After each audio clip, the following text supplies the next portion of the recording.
ठीक है। इसकी जो शॉर्ट ट्रिक है बी रॉय, ठीक है, great Britain very good wife. इससे हम जो है ईजीली इसको लर्न कर सकते हैं, याद कर सकते हैं, ठीक है। जैसे B means black, B brown, R red, O orange, Y yellow, G green, B blue, V violet, G grey, V white. इसके नंबर पास ब्राउन होता है, रेड होता है उसका 2, ऑरेंज होता है 3, येलो का 4 और ग्रीन का 5, ब्लू का 6 और वॉयलेट का 7, ग्रे का 8, वाइट का 9, ठीक है। और वैसे ही हमारा ये होता है, इसको भी आप अच्छे तरीके से लर्न कर लीजिएगा। तो मैं अब दिखा देता हूँ कि आखिर इस क्वेश्चन को किस तरीके से हम सॉल्व कर पाएंगे। जैसे ये क्वेश्चन लिख रखा है हमने कि भूरा, हरा,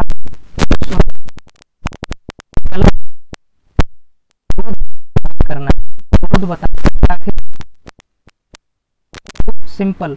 एक मैंने पहले भी ट्रिक बताई थी कि GSN, जी मीन्स होता है गोल्ड, सिल्वर,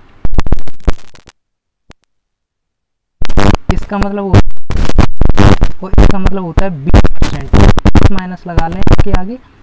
ये हमारा टोलरेंस होता है, ये इसकी प्लस माइनस कैपेसिटी होती है ऊपर की, इसी को टोलरेंस बोलते हैं, ठीक है। तो भूरा मतलब ब्राउन, ब्राउन का मीन्स होता है 1, तो हम 1 यहाँ पे लिख लेंगे, ठीक है, तो ये कट जाएगा। पीला येलो, येलो का लेंगे 4, तो 4 आ जाएगा, ठीक है। फिर इसके बाद में कहता है ये इनटू में क्या बोला इसने, फर्स्ट एंड सेकंड का कलर कोड, इनटू में तीसरे का मल्टीप्लायर, तो थर्ड का हमें क्या लेना है, मल्टीप्लायर लेना है, इसका मल्टीप्लायर लेना है। तो हरा किस में आ रहा है, ठीक है, हरा किस में आ रहा है हमारा ये वाला, तो इसका जो मल्टीप्लायर लेना है तो इनटू में 10⁵, ठीक है। और प्लस माइनस का हम कर लेंगे इसमें सुनहरा के लिए, तो सुनहरा क्या होता है, गोल्ड, सिल्वर और नो कलर, तो इसमें क्या आ जाएगा हमारा, ये गोल्ड आ जाएगा, तो ये सुनहरा होता है, तो प्लस माइनस 5%। तो इससे हम आसानी से निकाल सकते हैं, ये हमारा रेजिस्टेंस हो जाता है, रेजिस्टेंस हमारा ये कंप्लीट हो गया। उसके बाद में अगर हम में IR, अगर वो करंट देता है रेजिस्टेंस का, ठीक है, ठीक है, तो वोल्टेज को हमें दे देता है और रेजिस्टेंस को हमें कलर कोड के लैंग्वेज में देता है और करंट को पूछता है, तो हम निकाल सकते हैं। अगर हम ये है तो कुछ और भी हो सकता है, 2 कलर 3 भी हो सकते हैं, ठीक है। और जो मिसलिनियस जो क्वेश्चन है रेजिस्टेंस को लेकर के, जो बचे हुए क्वेश्चन है उनको मैं एक बार और एक क्लास में और उनको कंप्लीट कर दूंगा, जिससे कि आप जितना भी ये मैंने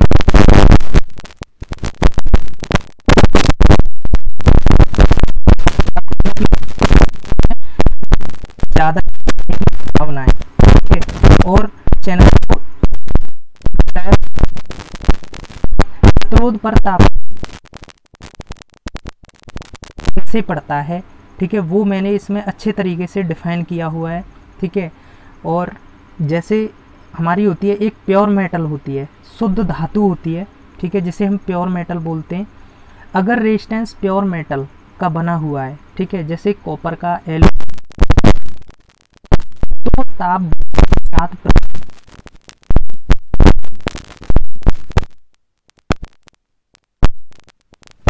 और सिल्वर का बना है, तो ताप बढ़ने के साथ प्रतिरोध भी बढ़ेगा। तो इसका जो टेम्परेचर कोफिशिएंट होता है वो क्या होता है, पॉजिटिव टेम्परेचर कोफिशिएंट होता है। इसको नोट डाउन कर लीजिएगा, ये वेरी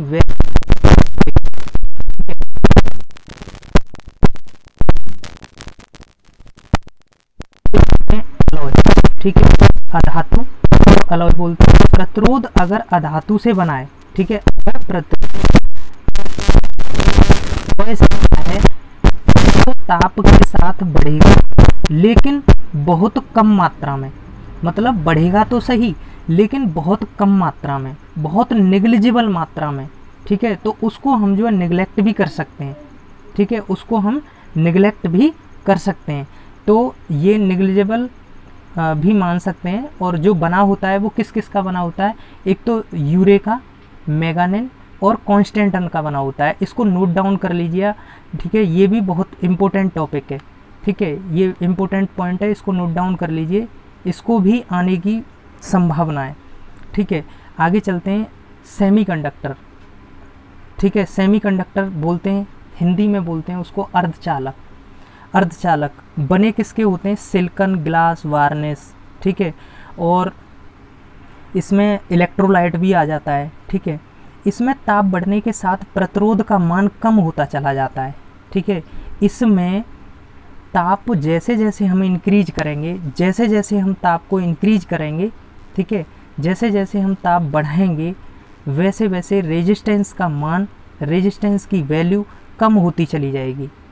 और इस मटेरियल का टेम्परेचर कोफिशिएंट नेगेटिव होता है। ये सीधा सीधा पूछ लेता है यूपीपीसीएल, यूपीआरवीएनएल और अन्य टेक्नीशियन या जूनियर इंजीनियर के एग्ज़ाम में, ठीक है।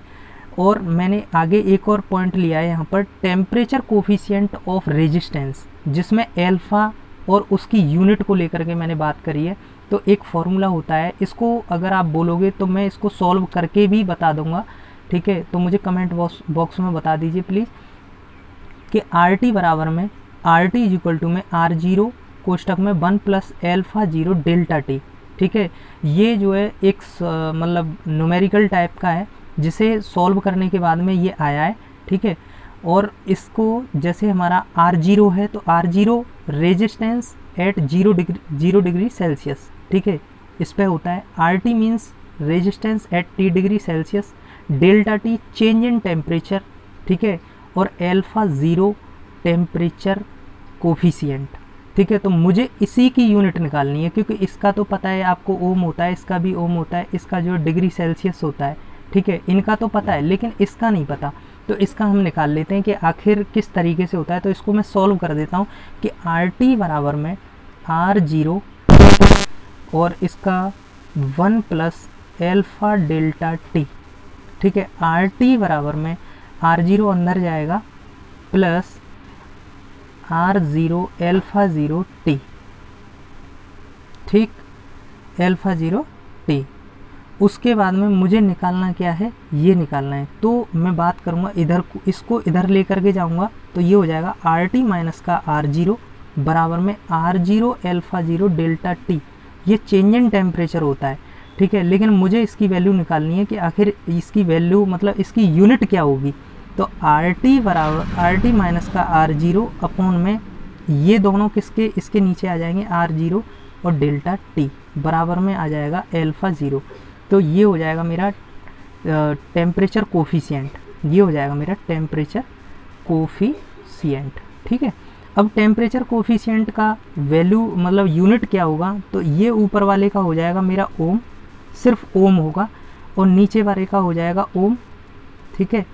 तो और इसका हो जाएगा डिग्री सेल्सियस, तो इसका हो जाएगा ओम, ठीक है, ओम पर ओम, ठीक है, ओम पर ओम डिग्री सेल्सियस, ये इसकी यूनिट होती है। इसको नोट डाउन कर लीजिएगा, ये जो है इसकी, ठीक है, ये टेम्परेचर कोफिशिएंट की, ये टेम्परेचर कोफिशिएंट की यूनिट होती है कि ओम पर ओम डिग्री सेल्सियस। ये सीधा सीधा यूपीपीसीएल के एग्ज़ाम में पूछा गया है, ठीक है।